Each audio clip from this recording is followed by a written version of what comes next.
Everyone, কথা বলছিলাম আমার আরেক ট্যুর পার্টনার আমার এক দাদার সাথে। দাদা, আপনার নাম? আমার নাম বিজয় ভৌমিক।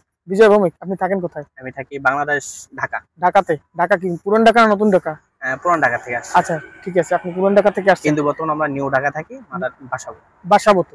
আচ্ছা, এবার আপনি এইখানে যে আসছেন মালদ্বীপে, জি। এইখানে আমরা তো বিমানে করে আমরা একসাথে এসেছি, তো জি। তারপর তো আমাদের গাড়ি আলাদা হয়ে গেছে। হ্যাঁ। তো আপনি কোন হোটেলে উঠছেন?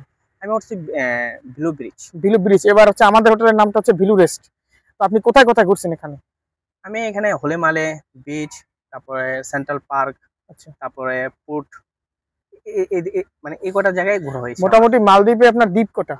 মালদ্বীপে দ্বীপ 105টা। 105টা। মানে যদি আমরা ঠিকঠাক ভাবে ঘুরি তাহলে তো আমাদের 3 মাস লেগে যাবে। হ্যাঁ, অবশ্যই আরো আরো বেশিও লাগবে। আরো বেশি লাগবে। হ্যাঁ, খুবই এক্সপেন্সিভ।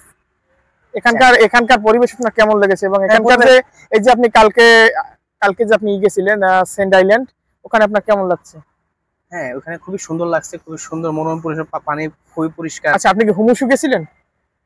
না। হিমুসু যাননি? না। তাহলে আপনার হচ্ছে ফ্লাইট কবে? আমাদের যেদিন সেদিন? হ্যাঁ, জি। আমাদের হচ্ছে তো কালকে ফ্লাইট। এবার আপনার কি কালকে 9টা 25 মিনিটের সময় ফ্লাইট? হ্যাঁ, ইয়েস। আপনার 9টা 25 মিনিটে। তো কালকে কি আমরা একসাথে আবার শ্রীলঙ্কা গিয়ে নতুন কোনো করতে পারবো, নতুন কোনো অ্যাডভেঞ্চার? হ্যাঁ, অবশ্যই করতে পারবো, চেষ্টা করলে অবশ্যই হবে। যদি দেখা হয়ে যায় একসাথে, যদি যাই, যদি আমাদের যাওয়ার সময় যদি বোর্ডিং পাস যদি একসাথে নেই, হ্যাঁ, অবশ্যই একসাথে দেখা হবে। ঠিক আছে দাদা, ধন্যবাদ আপনার মূল্যবান মতামতের জন্য।